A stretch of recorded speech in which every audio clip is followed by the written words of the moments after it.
Welcome to another video by Low Light Mike. In a world where railways ran years ago, one man investigates, explores, reads books, and then tries to find the places he's read about.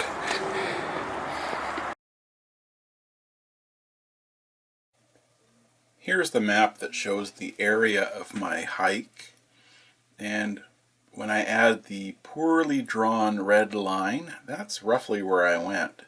My starting point is in the top left-hand corner at the level crossing of Oyster Sto-Lo Road.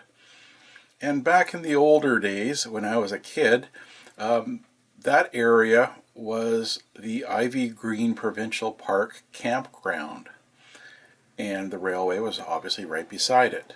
Now the area is a commercial development for the Stamanis First Nation. This video shows me hiking through an area of railway history where I have a general idea of what I'm looking for and where it might be, but I don't know the specifics of where a particular item was and where it is now in relation to current day landmarks. And I've realized that exploring old railway grades is a multi-visit process for me. And today's hike, shown in this video, is a good example of that. I started with some book knowledge, but then when I visited and was hiking, I found more items, and a lot of it was guesswork by me.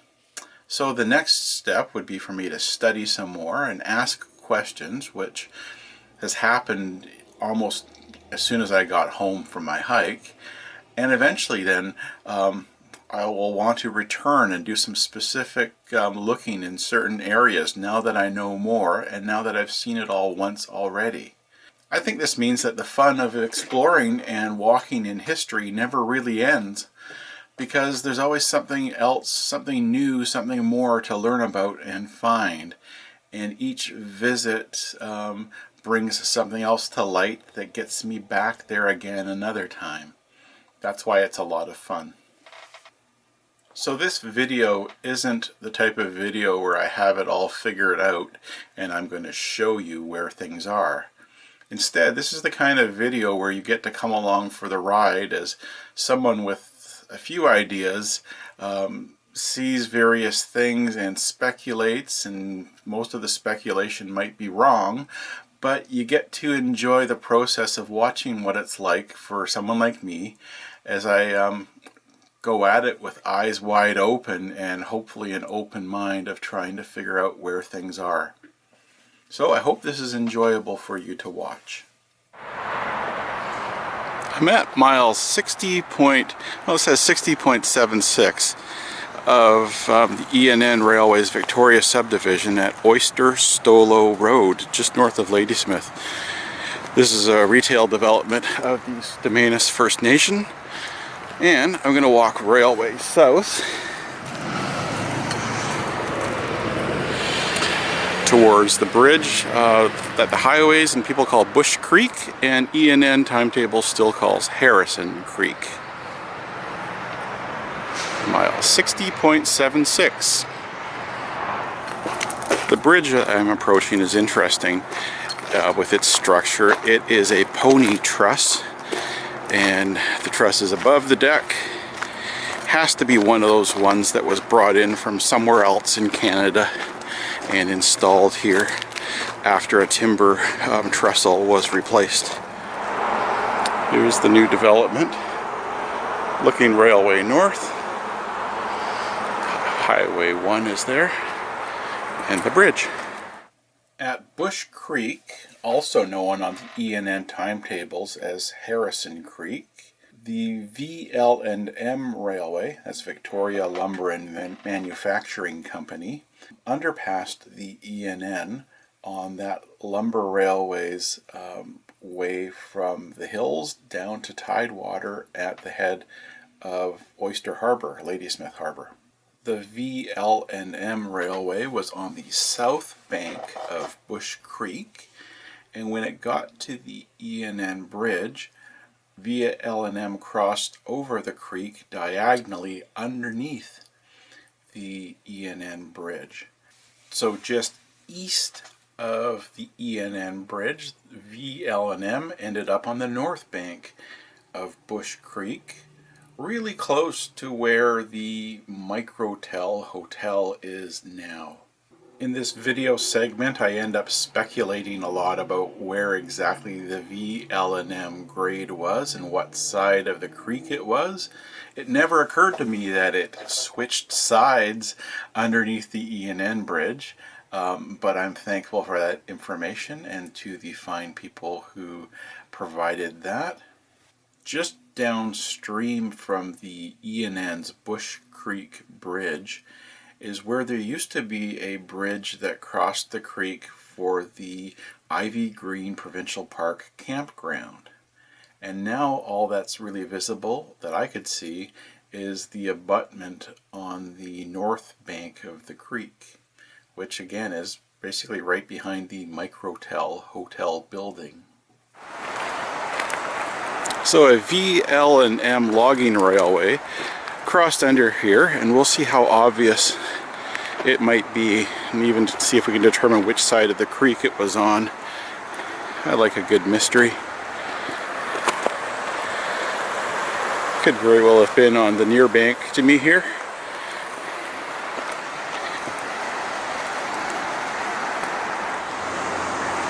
Okay, let's look at the east side of the creek.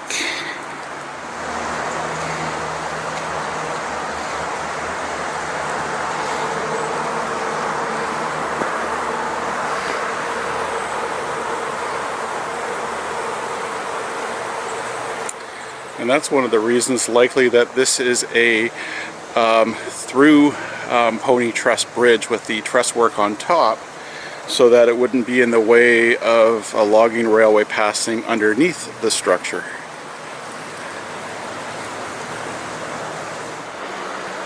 I may have found my answer about the VL&M railway and which bank it was on, because on the south bank of Harrison Bush Creek looks to be a path that looks very much like an old railway grade.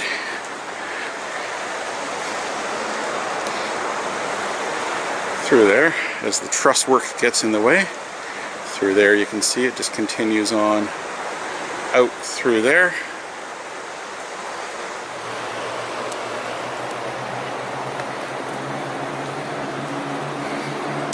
Okay, below me is now what I think was the grade for Victoria Lumber and Manufacturing, right there.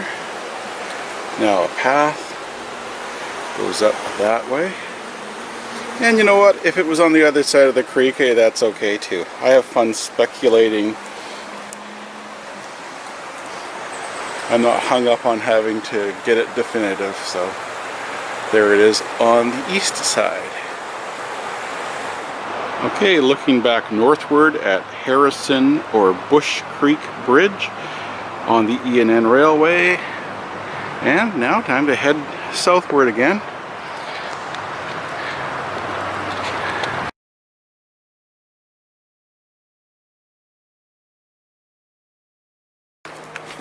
I'm getting near the creek known as Bush Creek or Harrison Creek, depending whose records you look at.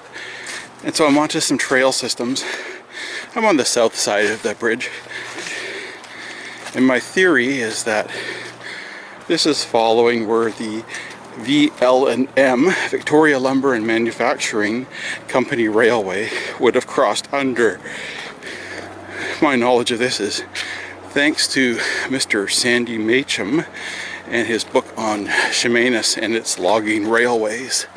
You really should buy that book. And it's got information on where VL&M went.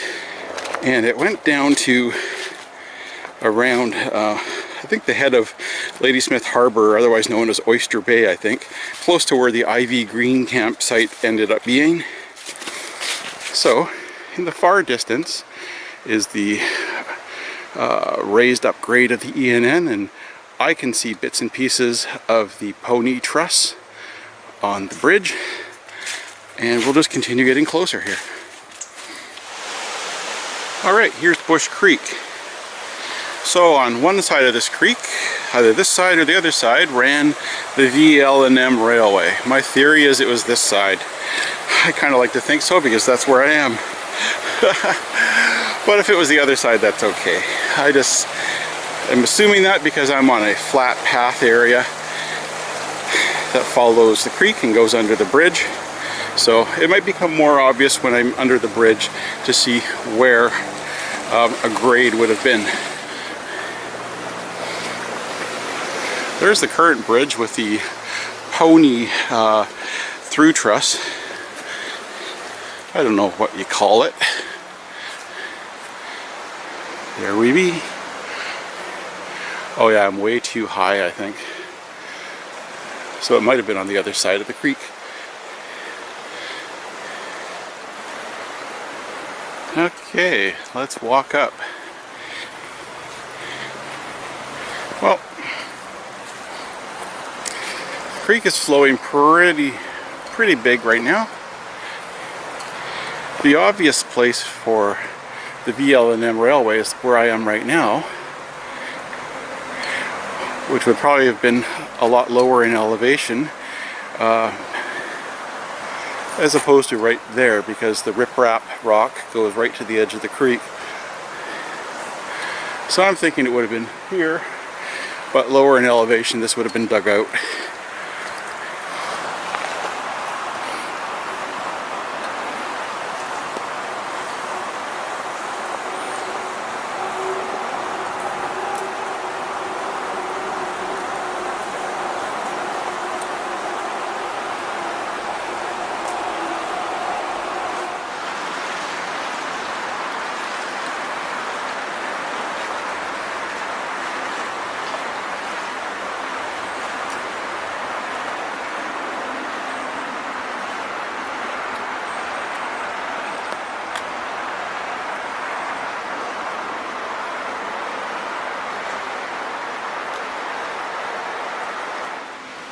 Okay, now I get back up to the E&N grade. Again, based on the extra space on this side, relative to the abutment, compared to just the drop off from the abutment there to the creek, I'd say that the VL&M railway grade was here, on this side, on the south side of the creek. But that's just my guess.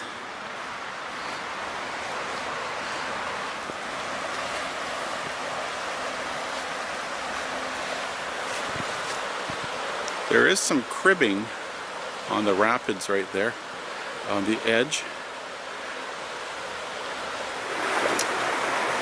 Now I'm not so sure about my hypothesis of which side VL&M was on, because on the north side there's a lot of riprap rock right under the trees there.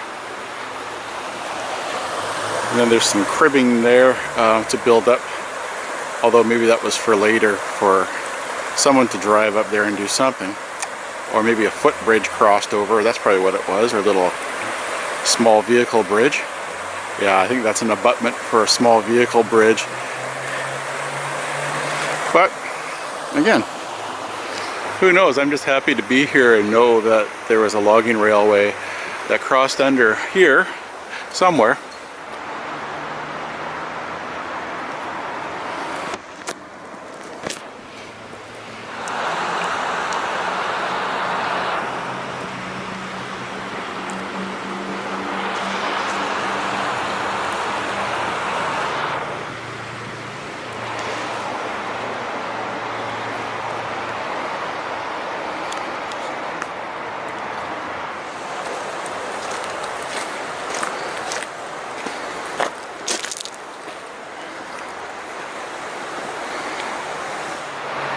Okay, it's time to look inside.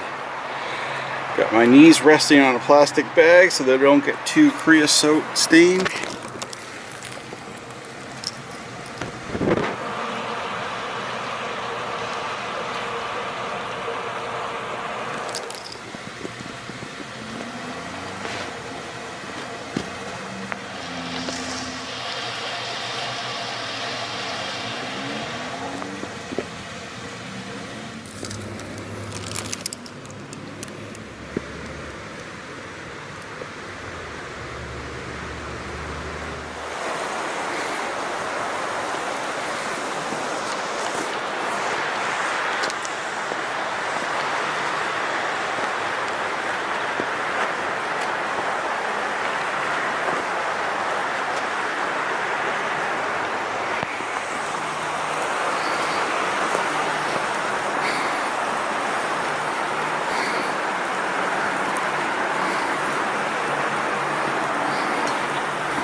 And now time to head southward again.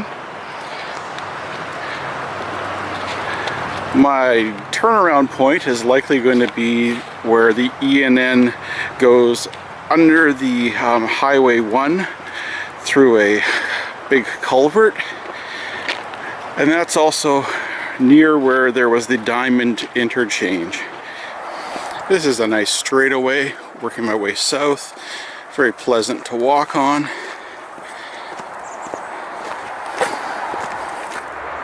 Looking south, up above me is what would be a road for houses, but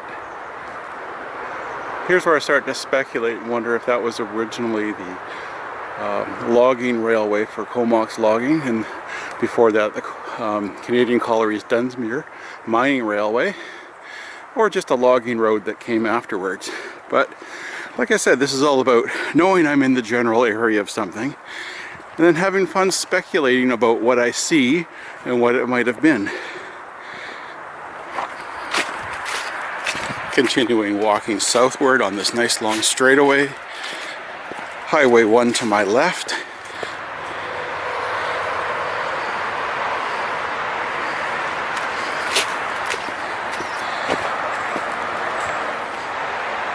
This is where I decide it might be fun to just scramble over there and go up the hill.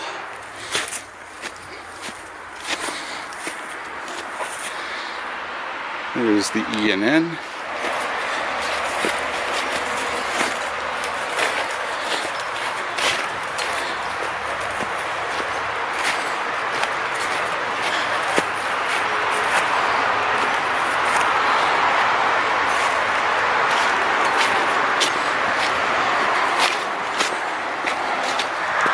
I am in the area of mile 60 of the E&N, but there's no sign up. It must have fallen down or gotten pulled by someone. Just at the end of this straightaway is the curve, and then it goes underneath the highway. And beside me, I think were a bunch of sidings for one of the logging railways. MacMillan Bloedel used this logging railway. And, you know, when you see a concrete block, does that mean this was a water tower here? Or a switch stand? Or something right here. Usually if it's a water tower, it was thin and there was two of them, so I don't know if this is a water tower foundation. It is interesting. Again, my premise is that this was the location of a few sidings of logging railways, and then eventually the main for Comox logging and railway.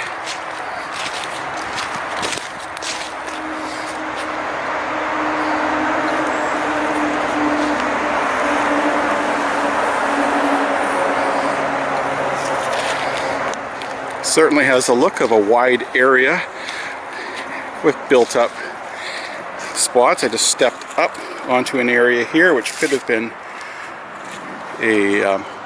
one of the tracks. So many things about what could have been.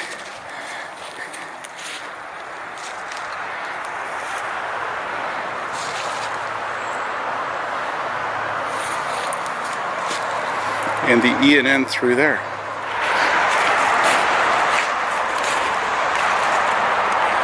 Again, this nicely formed concrete square, that intrigues me. So if this were between 1890 and the mid-1980s, except for a gap in the late 30s, early 40s, and I was southbound on the E&N, like I am walking now, I'd be coming up to the Diamond crossing.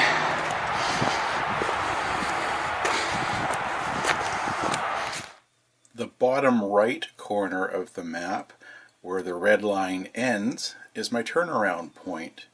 And that's where the E&N Railway currently underpasses the Trans-Canada Highway using a wide culvert tunnel.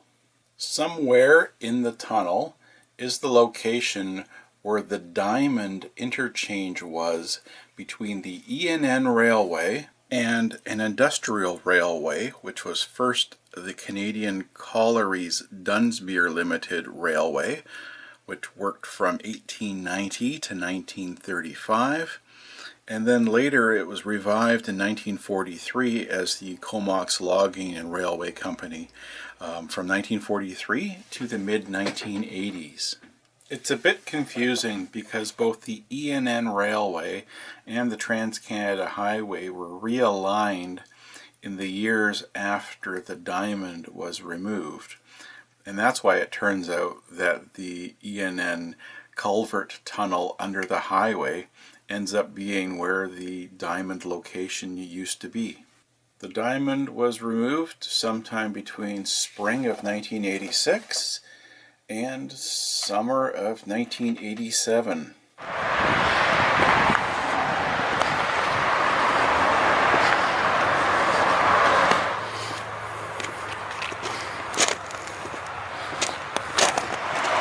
Looking north,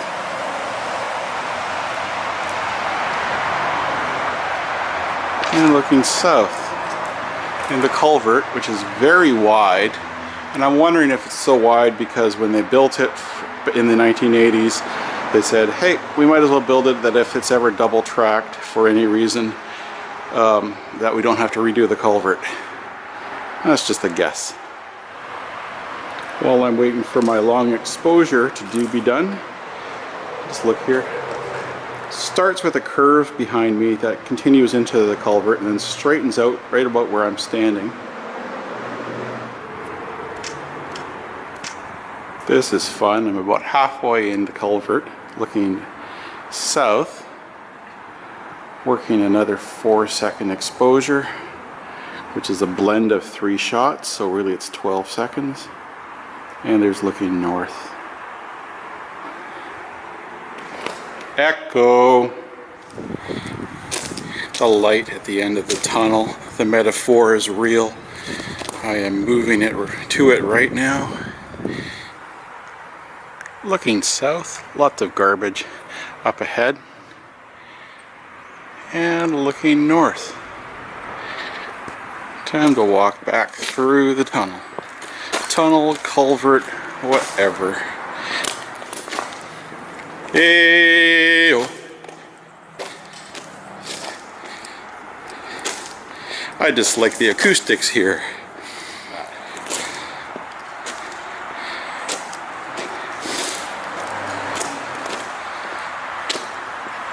Okay, time to walk up the path.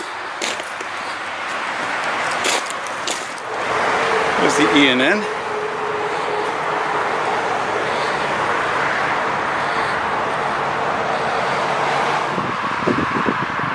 Here's the highway. Straight ahead past the end of the pavement here is the culvert I was just in for the E&N. I'll walk down this paved road and then I'm going to walk back northwards near the E&N, but I'm going to try to walk in the woods of where I think the industrial logging railway grade was. As I'm walking down here, almost at the end of pavement, I could very well be in the grade of the Comox logging railway. I'm just waiting for a little spot where I can get into the woods, and then I'll just continue on northward through the woods. Just pause and show you where I am. It goes back up to the highway.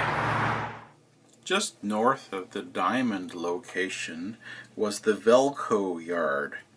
And this was for MacMillan Bloedel's logging railway operation, and it's where they would bring down log cars using the Comox logging railway from the Nanaimo Lakes area, and they would store them at the yard until they could be interchanged into the E&N for the E&N haul down E&N line to Chemainus.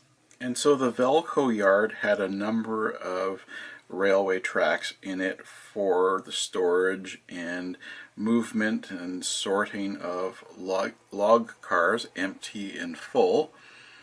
Looking northwards at a map of the Velco Yard area. The map includes a rough outline in red of what I think the area is and what I'm describing.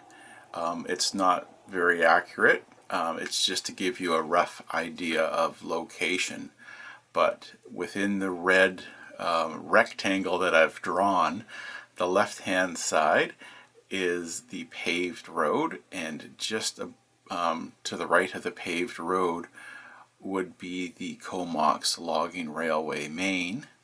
And then in the middle of all those trees would be the Velco Yard, no trees back then. And then on the right hand side of my red rectangle is the E&N Railway. The Velco Yard was used by MacMillan Bloedel's logging railway operations until late 1969.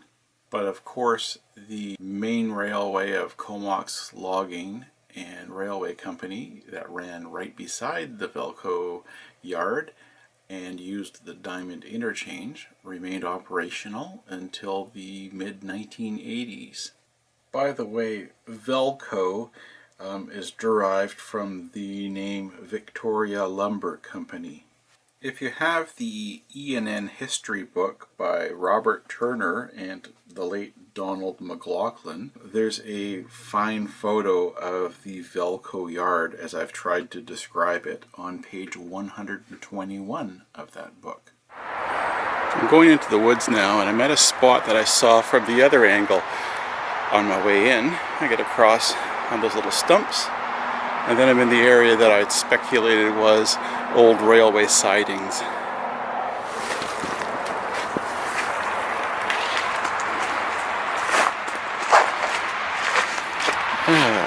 Success.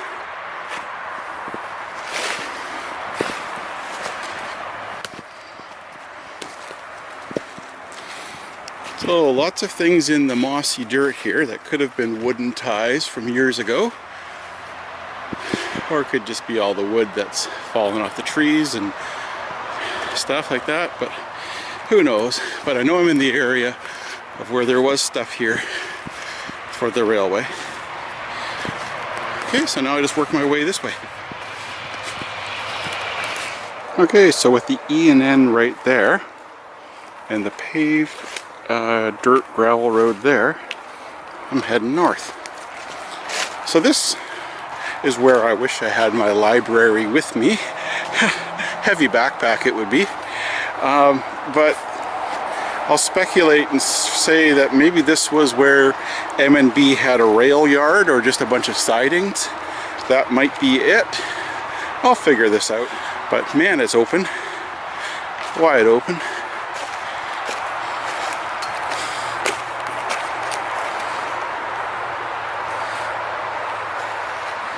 Looking south at where I just was. I'll continue north. No clues on the ground, but there's a lot of moss and dirt.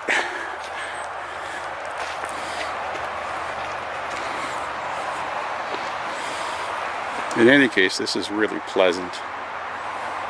Lovely to be outside. There's some wire rope here. And I've seen a couple metal buckets. And the wire rope kind of goes around the tree here, or right near the tree. Again, there's the strand of wire rope that I'm standing on, so I'm moving it.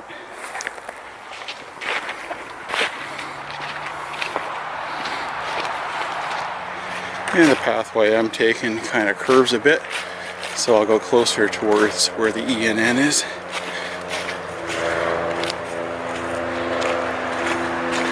I love this little bit of mystery. I'm not lost. I know I got the E&N on one side and the car road on the other side, but I'll just keep following this as long as this is open, because this is where I think the industrial railway was, and so this is what I'm interested in. And I'll eventually get back to the E&N. I was in this area right here, I think earlier this morning, or at least I walked down that little path there.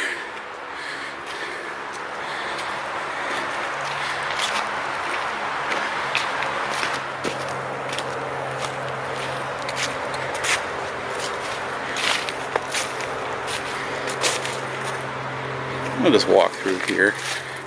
I'm always hoping I'll step into a rail or something.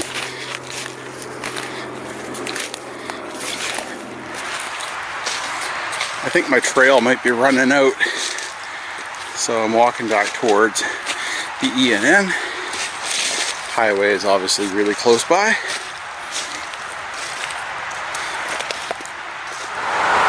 E&N is through there, and so is the highway. I'm just going to continue down this little hill.